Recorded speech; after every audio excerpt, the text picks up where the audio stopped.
Thank you, Mr. Chairman, and thank you to the ranking member for this hearing today. It's such an important, thank you, all three of you, for attending. Mr. Kalinich, let me start with you.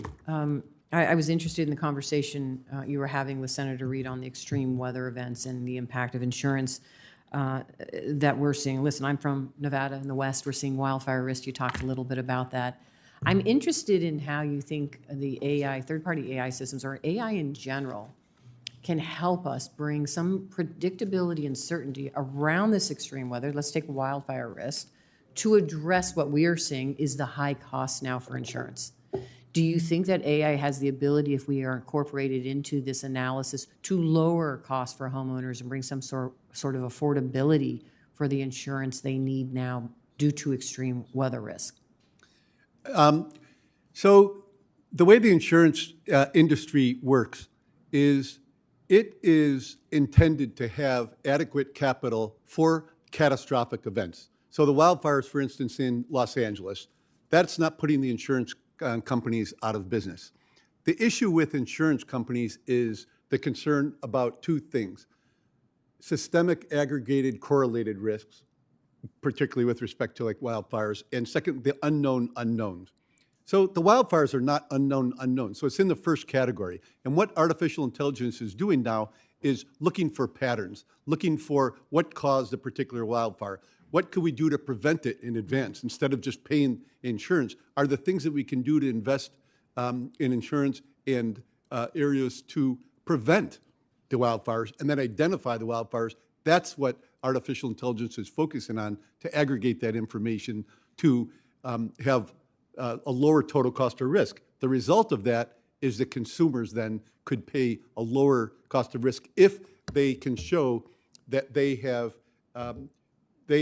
satisfied those minimum criteria, right, that we have fire hydrants within a certain well, let me just say, because that's what we're looking at right now. How does a homeowner show that they're mitigating that risk now, right? Right. And so and my hope is that as we are dealing with these wildfires, we are focused on mitigating that risk, preventing these wildfires, and ensuring that we're doing everything we can to reduce the fuels, right, around a home, or we're creating fire breaks. We're doing everything we can to protect the structure, and a homeowner invests in that, then that is a mitigation that helps them lower their insurance costs. I'm hoping that is taken into consideration. We're trying to take that under consideration, combined with also the utilities too, because utilities are a huge part to have to prevent that. But the homeowner should get the benefit of that when we implement those best practices. Okay, yes.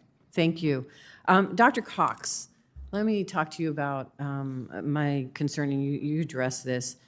Some of the bias, some of the hallucinations. I'm more interested in how we know what's going to happen. How do we, say for instance, put in place an auditing system to audit and catch that bias? Or how do we put controls in place to identify when a hallucination occurs? Those are the things that I think, as we look at guardrails or regulatory oversight, whatever you want to call it, to protect the data, I would ask your suggestions on that, something that we need to be thinking about in Congress. Thanks for that question. It's a fantastic question. Like many things in technology having to do with responsible deployment, it's going to have multiple layers to a solution. So that's going to go all the way from where are we getting our data? Do we know where the data is coming from? Is the data correct and authoritative?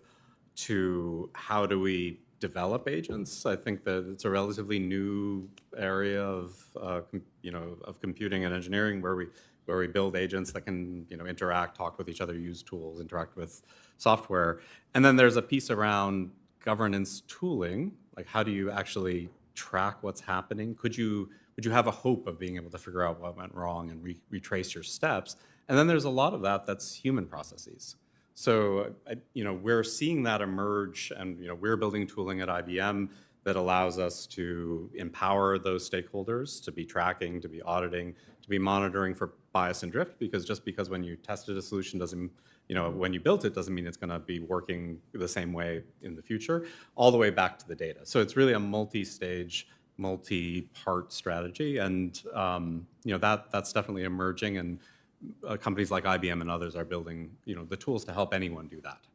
So in other words, you are building the tools that will allow other companies, other markets, whatever you want to call it, other industries to be able to incorporate those auditing tools, those control measures to ensure when they are utilizing an AI system that they're trying to guard against the bias or hallucinations or any other types of activity that are not going to really have an impact on the truth of that data and the outcomes that they are seeking. Is that correct? That's correct. And there's two important things that you said. One is you said systems, it's not just the model, it's Right. the whole software around the model. And then the other point there is that companies don't have to reinvent this and do this on their own. They can have trusted technology partners that help them achieve that. Thank you. Thank you, Mr. Chairman.